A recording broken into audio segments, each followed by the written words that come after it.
Chiro Hustle. Sit back and learn from the greatest influencers in the profession on the world's #1 chiropractic podcast. Before we dive into this powerful episode, please remember to subscribe to our channels and give us a 5-star rating on iTunes to continue hustling.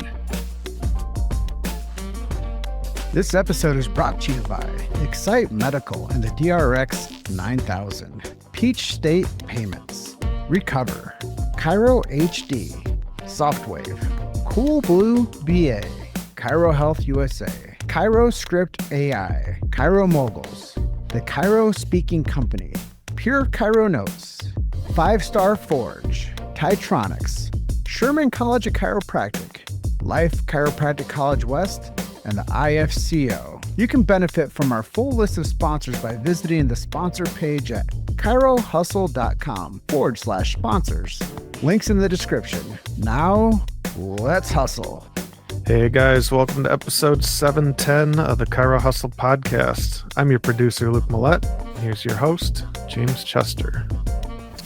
So today we have the opportunity of interviewing Dr. Kyle Bryant. If you want to hear our conversation about adjusting extremities, stay tuned for the full episode. Welcome back.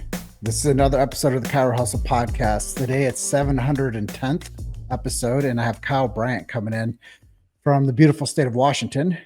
We have a lot of things that we're going to discuss today, but first things first, this guy loves extremities, so we're going to talk about extremities to the extreme. We're going to be talking about Functional Extremities, his program, and patient care. I think that there's a lot that goes into patient care, so understand the conviction for the practitioner, what it means to the potential of the patient, the big picture for patients' health, and relationships with their patients. We're going to talk about some of his favorite things to adjust when it comes to extremities. And I think it's really cool that they do some muscle testing too. I'll let him talk all about that, as how they determine where to adjust. But before we get into his story about how he became a chiropractor, I'm going to tell you our big why. Why do we do what we do over here at Chiro Hustle? Well, first things first is freedom of speech. We believe that that is so integral to the future of chiropractic. That's why we do the show, because we believe that everybody deserves to be heard, and we've never censored anyone. We know what it's like to be shadow banned, traffic throttled, and censored. We'd never do that to you. We also believe in medical freedom and family health freedom. They're not the same things, even though you might think so. If you need guidance with decision-making for you or your family's health, reach out to a chiropractor in your area. The best way I tell people to do this is ask a friend or family who they go see, or use a search engine and look for the person with the most reviews. That's how I tell people how to find a chiropractor. If you guys are interested in the philosophy side of why we do what we do, well, we do protect BJ Palmer's Sacred Trust. It's his last written words. If you want to learn more about chiropractic, go to the show notes. Click on Sacred Trust. I don't care if you've been practicing for 30 years. Revisit this document. You're going to fall back in love with chiropractic and why you do what you do. Philosophically speaking further, we do believe in subluxation-based chiropractic. I know that I shouldn't have to say this, but they're taking the language out of the schools. And if you remove the language, you remove chiropractic. So if you have a chiropractic student in your life, please share the show. If you know somebody that's been out 3 to 5 years, please share the show. If there's a new grad in your life, please share the show. That's the only thing I ask you guys to do. And last but not least, we believe in innate intelligence and universal intelligence. We believe that when man or woman, the physical, gets adjusted, it connects them to man or woman, the spiritual. I know that sounds woo-woo, but it's not. That's what we call educated intelligence. And with that, this is Dr. Kyle Bryant, episode 710 of the Chiro Hustle Podcast. Welcome to the show. Thank you, James. I appreciate you having me on. Yeah, man. Guns blazing. I love what we do. I'm so thankful to have you on as a guest. And I don't know a whole lot of your backstory, so maybe you can share in to our audience how you got into chiropractic. And you said you've been practicing for 11 years. Where that's taken you today? Guns a-blazing. Yeah, I was, I probably didn't get my first adjustment until I was about 14 years old.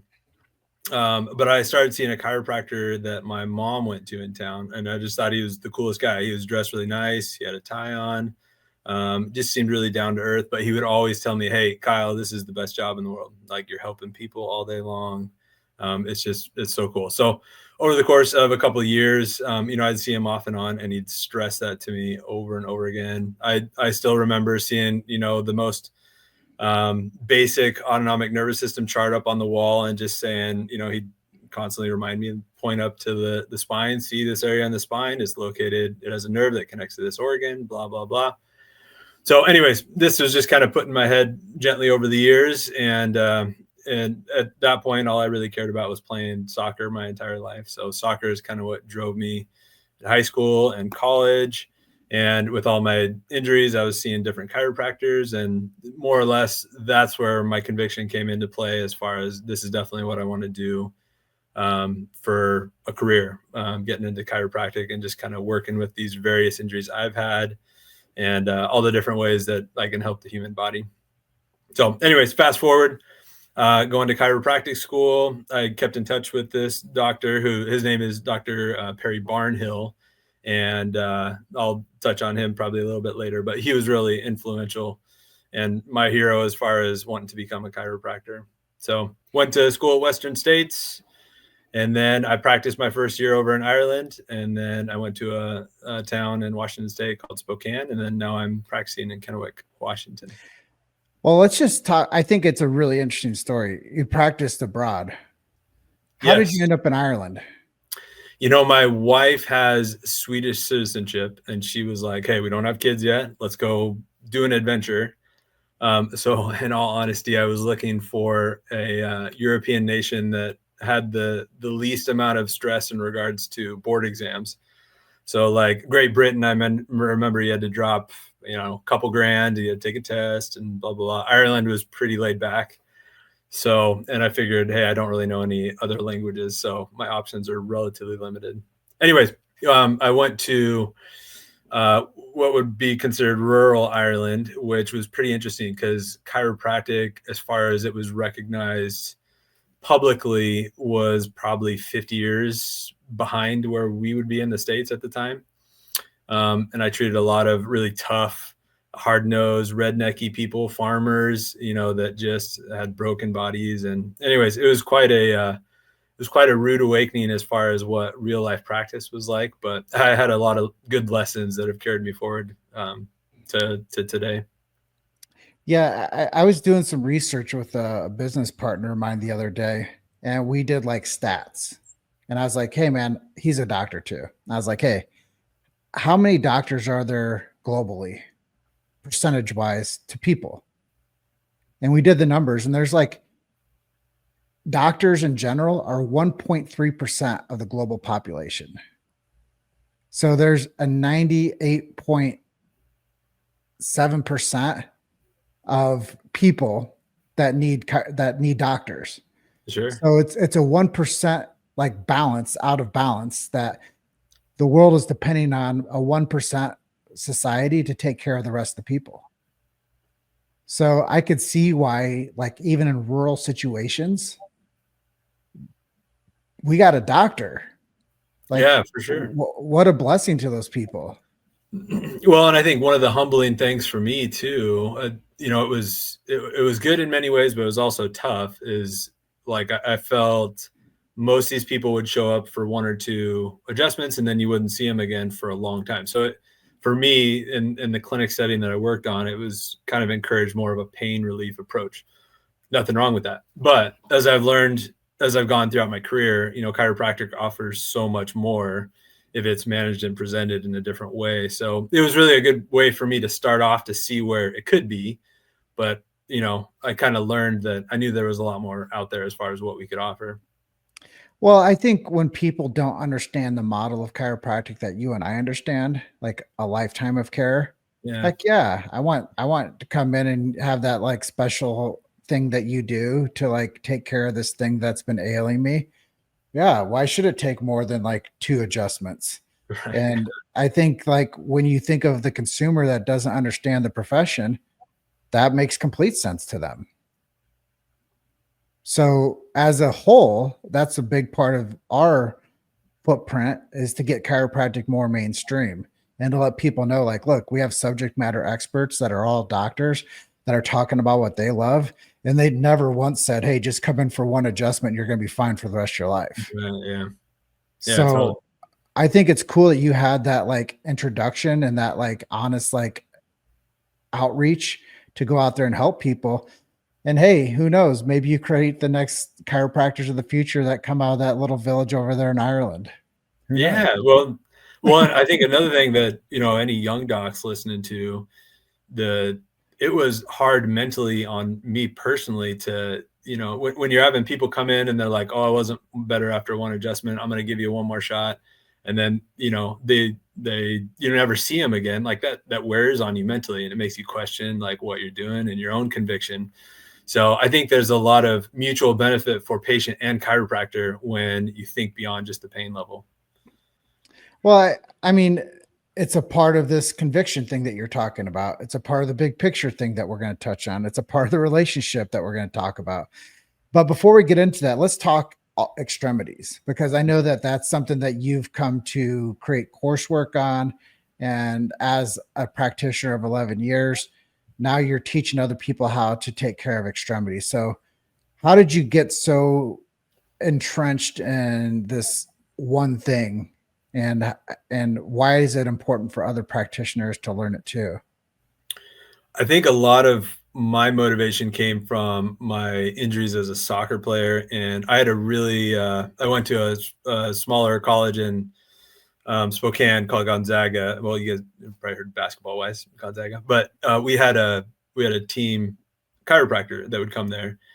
And she was killer, and she would, I'd get my ankles adjusted, my knees adjusted. I always knew that it felt way better. I just, never, thought beyond like, oh, it feels good.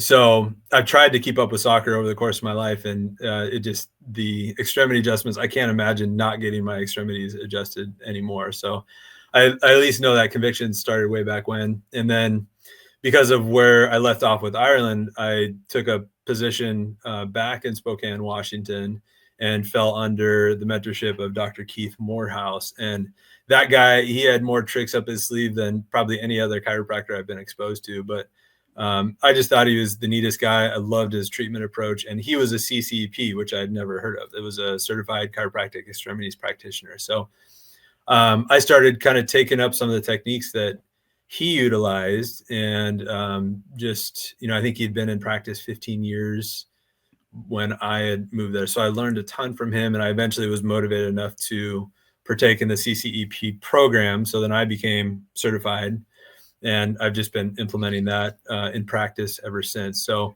much like many chiropractic techniques, you kind of learn the ropes, you learn the precision of it, but then you eventually kind of put your own flair and twist on things. And so the FEC program that we'll get to talking about in a little bit, that's kind of a result of that combination, influence over the course of time.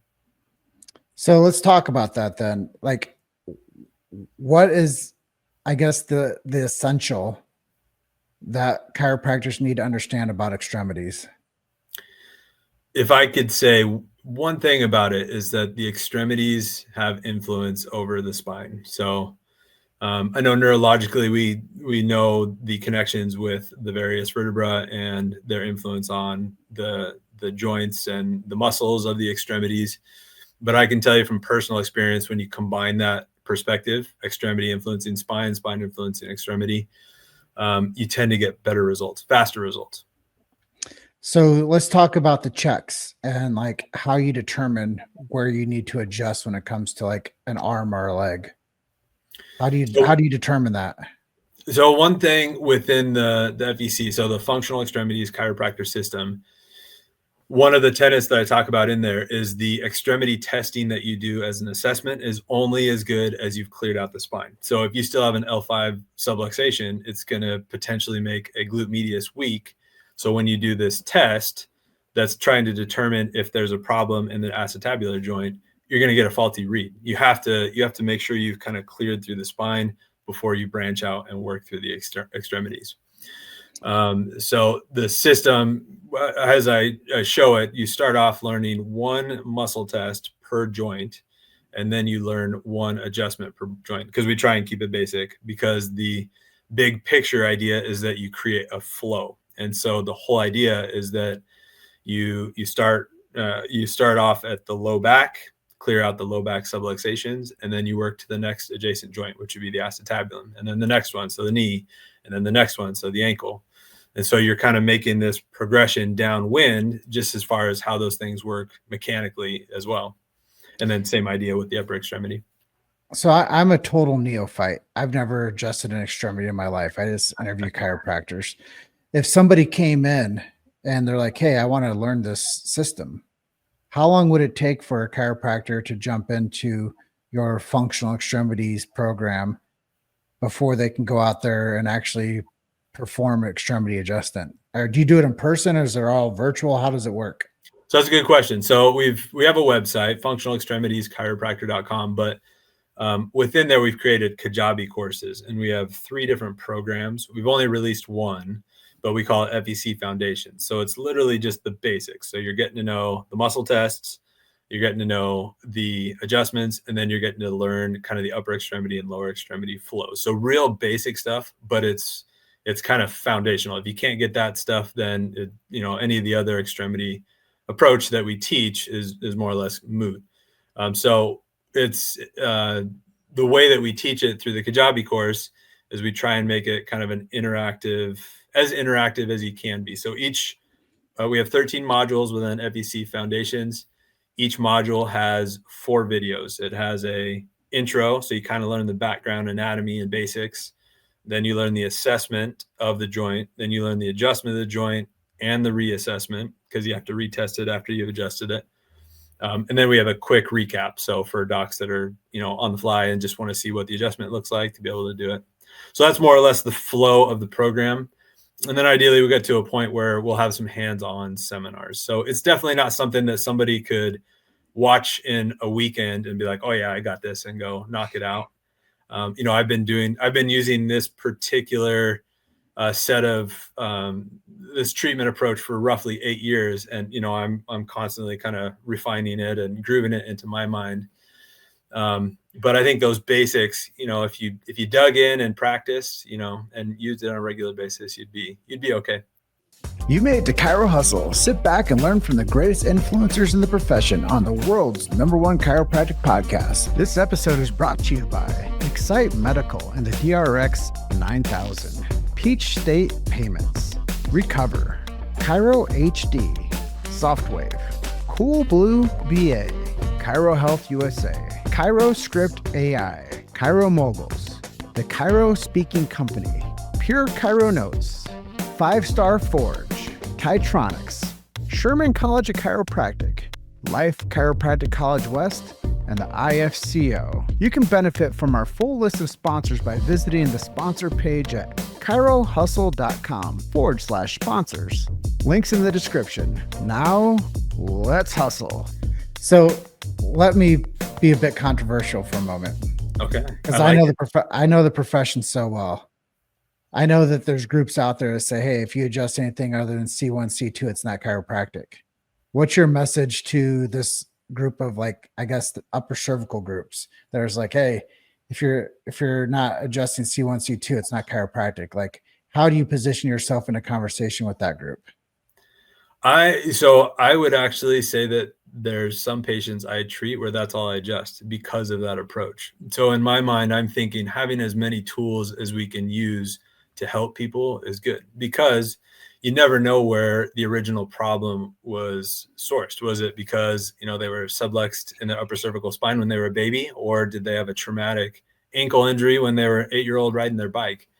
And how that's going to fester in their system, it's so difficult to guarantee right where it's there.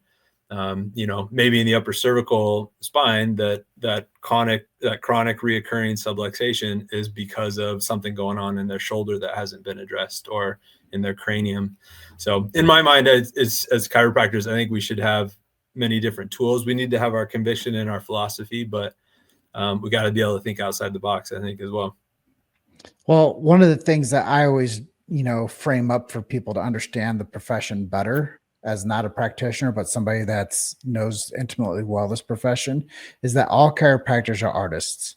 Like, the adjustment technique that they deliver their work with is all a form of functional art.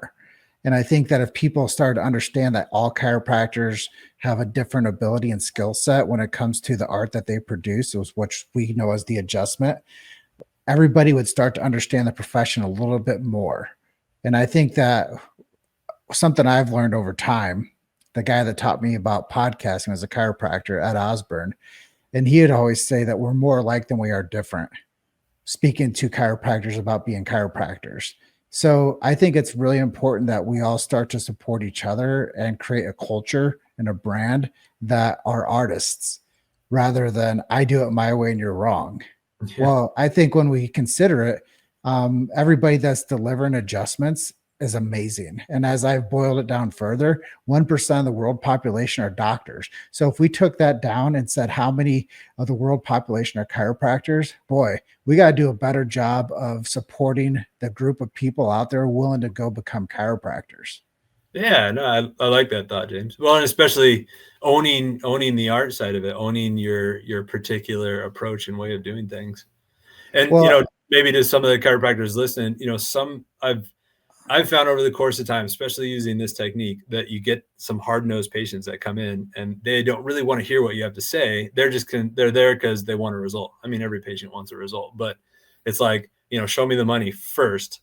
Then they might be more prone to kind of listen to your background, belief system, and idea behind it. And I would say I have a wellness practice, but most of my patients that come in are because they have major problems going on all throughout their body. And once you get results, then you get to really get them to buy into what you're going for. And then they're going to be your best people to go out and, share that message with others.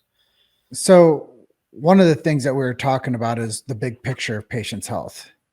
How do you get a segment to stabilize and to correct to where it's not some life term? Like you said, somebody might have sprained their ankle at 8 years old on their bike, and now it's created this neurological pattern inside their body that you have to correct with the adjustment. When do you start to see stabilization on these segments to where you have to adjust less frequently? So that's what's neat about this system, is because each time you use it, you're not just seeing extremities, but you're also seeing spine. So you have every appointment becomes a reeval. You're doing this, and so you can see, is there objective improvement? Are they stronger? Are they weaker? Is there a pattern that's improving? Is there a pattern that's getting worse? So all those types of things. But I also think, it's one of those where you're trying to leave no stone left unturned as well. You want to make sure you're not, okay, is this shoulder causing this neck, or is this neck causing this shoulder? Like you're kind of addressing the collective person that way. And I think as far as, being able to stabilize and space out, one of the things, and I mentioned this term to you earlier when we were talking, the premise of the muscle test that we do is based on arthrokinetic inhibition, which is basically when the joint gets stoved up, the brain can't control the body part very well. So when you adjust the area, you're trying to restore that connection to the brain, and then the body part works better. So the whole point of the system is you're trying to give the body the brain what it's missing, but not more than it needs. You're not just blasting away every extremity and every area in the spine. You're trying to be as precise as you can and make as limited amount of adjustments as you have to. And then, alluding to your question, you start to see the stability pattern forms from there. Well, I think these are just like really clarity moments for people that are saying, dang, should I go do this coursework and learn how to do this? Because I want to get people better. And I want to make sure that the subluxation and the spine's clear, obviously, but like, what about if there's a knee problem? How do I address that? And how do I check to see if what I adjusted is actually stabilized? Those are a lot of questions that even the person out there that's in pain or is dealing with foot flare or dealing with like an anterior rotation to the tibia, like they don't know that. They just like, damn, my knee hurts. Right. So yeah. When you clear that out, you start restoring the body's framework to go back and do what it's supposed to, is function the way that the body was intended to function. So I think it's really like extremity adjustments to me are miracle work, because not a lot of people are skilled at doing it. And if you're like, hey, I have a thing over here with the shoulder, most docs that you like say that to, they're like, oh, geez, you know, like one of those patients now, like I have to like focus on like the elbow now. Awesome. Like, you guys do know I'm a spine doctor, right?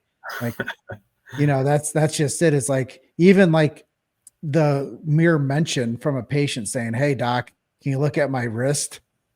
Like I can just see like the smoke coming out of a DC's ears when they hear that. They're like, oh geez, a wrist, you're that person now. So I think that there's a way that we can understand that it's full body connection, and that you have to be in tune with getting out of your ego's way to know that that person's under your care because they want the best outcomes.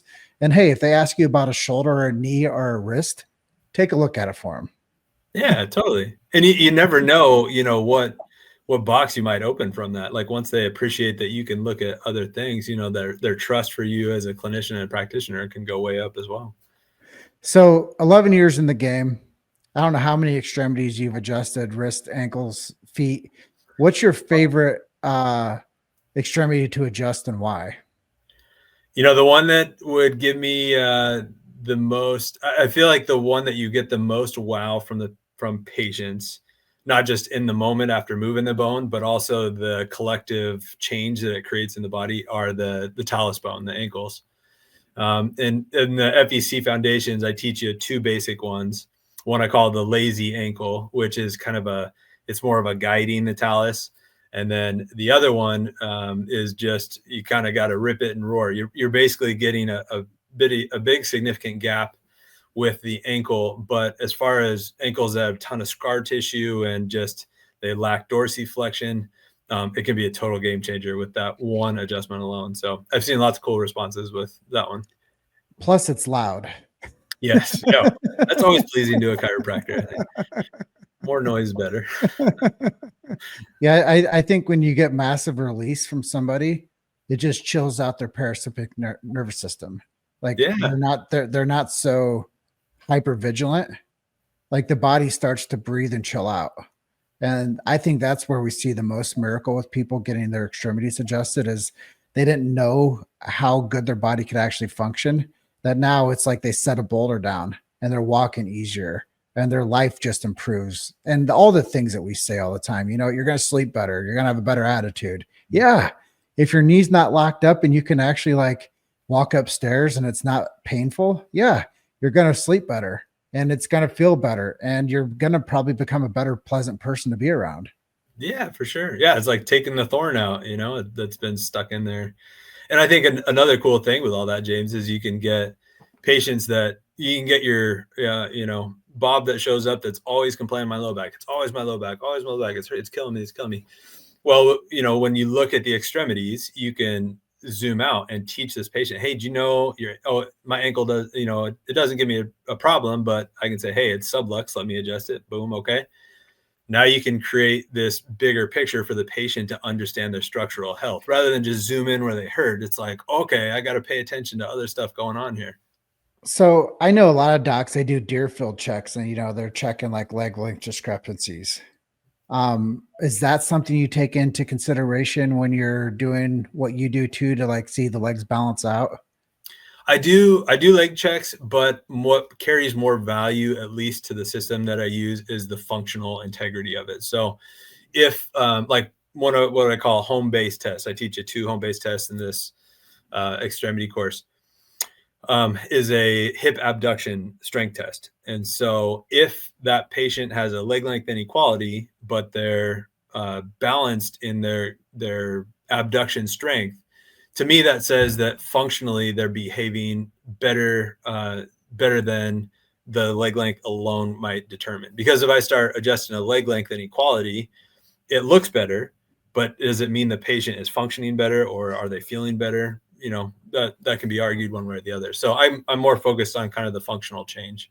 Because I believe that a lot of times when people are patterned, you'll adjust them. They'll go sit in their car. They'll drive 15 minutes or 20, 30 minutes to where they live or work, and their body adapts and goes back to the malalignment that I think is way different than if you just did a functional leg check. Like, I think you have to stabilize somebody to make sure their body is actually transitioning to holding. Yeah, for sure. One of the things I'll tip my hat to is the upper cervical docs that I worked with early on in my career. They had used this terminology, holding is healing. And I really believe that it goes in line with a knee, an ankle, a wrist, a shoulder, or an elbow. Like holding is healing. That's And good. if you can check people out and make sure that they're transitioning to a stabilization model, yeah, they might come to you twice now, but it's all because their body is actually adapting to where it's supposed to be. And that's functional. And I think that if people just understood that so much more clearly, that it's not your pain cycle, it's about your stabilization back to functionality. That is really what chiropractic provides to people from first breath to last breath. And I think that if you can take athletes like yourself specifically, and you can start working with their legs or their arms, and you can restore them back to full functionality quicker, now they're not on injury reserve. Now they're not performing at 70% of their capacity. Now you're restoring them back to a functional model where they're actually performing at a high level and their body is stabilized, which I think is one of the coolest things when you start talking about being an athlete. I think that everybody just understands this. Most of the times when people get long-term disability as they get older, it's because they slip and fall and they bust something. So if we can keep people mobile and upright and not falling long-term, now we've changed a whole family's life. And now their old people aren't liabilities. They actually have the ability to go walk around the holidays with their families around the lake or up the mountain or wherever they decide to do. They can go ski at 70 years old. Yeah. But if you don't correct these subluxations within the extremities, then that person will never have a high quality of life and they'll always be limping around and always be like, no, you guys just go do the walk. I'll stay put.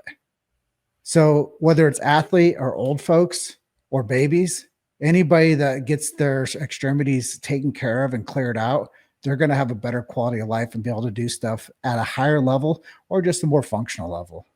Yeah, I completely agree with all that. I mean, I know for me, using this technique, close to a decade now, I think, especially from, telling you my story where I came from, of just having to operate in a pain world. It's a tough world. It weighs heavy on the practitioner. It's hard because there's so many things that, play into pain: chemical, emotional, structural.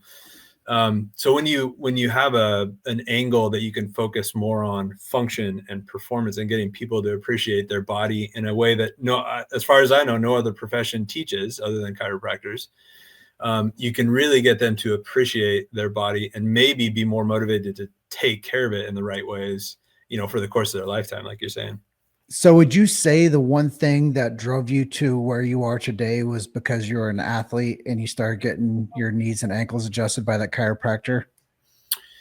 In hindsight, no. I mean, my mom was a fitness instructor growing up, and I think I would give heavy weight to just being that influence with Dr. Perry, Dr. Barnhill, when I first met him, because I think if I wouldn't have experienced him at the point in life that I had, then, my soccer career may have been completely different. I may have never valued what I experienced with the chiropractor at that time, at least in the way that I did in reality. So, yeah, I just think it's cool to get to the baseline of how you became who you are.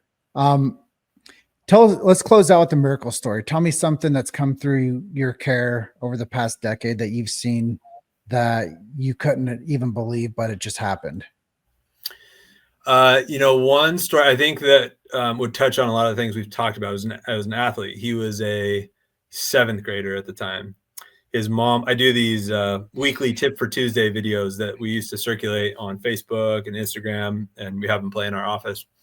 Anyways, I did one on bunions, and his mom happened to see it, and she brought him in to see me and get evaluated for bunions. Well, she had never seen a chiropractor. She didn't know what chiropractors did. He had never seen a chiropractor, didn't know what chiropractors did. Anyways, so I started off with bunions, but I was able to kind of systemically connect all of the subluxation patterns going upwind, because bunions are usually indicative of overpronation in the ankle, which is going to create knock knees, which is going to rotate the hips forward, which is going to put stress on the lumbosacral area. So it creates this connective pattern all the way upwind. And over the course of time, I was able to teach him that and value that. Well, this kid happened to he was a little bit of a runt at the time. You could tell he was kind of smaller than a lot of his athletes or fellow athletes, but he loved baseball, and he was just super dedicated. to lifting, exercising. He was practicing, every day out of the week. Anyways, I got to watch him grow over the course of time. Well, fast forward, this kid now is a senior in college. He just got transferred to LSU, and he's projected to be picked up in the first round of the MLB draft. Come to be. So he just had this underlying conviction and determination. But, I really think his perspective of appreciating the structural side of his health, starting off with his feet when he was a 7th grader, and just to where he is now, like he'll still come back. He just came back for the holiday just to say hey and get adjusted. So I still have a great relationship with him, but it's cool to see how he's appreciated that value of chiropractic in his life over the course of his athletic career. And hopefully, as he moves on to the highest level. Well, hopefully he looks at you the same way you looked at that first chiropractor that was sharp dressed with a tie. And he'll go on to tell other people that they should go into a career for chiropractic. And I think it's just really cool to go full circle with you. Appreciate you being on with us today. Is there anything that we didn't touch on that you wanted to share with our audience today? No, I think we covered a lot of things, James. I really appreciate just you giving me the time to talk. For anybody that is interested in the program, it's the Functional Extremities Chiropractor.com. If you go to that website, you can find all the relevant info. We're still kind of in the early stages of it, but anyone that's interested or wants to get a hold of me, my email address is drkyle@iceclinics.com. You're more than welcome, and hopefully I can help you out. Well, I think it's really cool that you're doing what you do. We need future leaders in this profession. We need people to support the future of chiropractic. And I think that everybody's better when they're well adjusted. And I think that the best way to do that is becoming proficient in your checks and your adjustment techniques. And I think it's an invaluable resource for people to have the connection plus the conviction and the relationship for the big picture of chiropractic.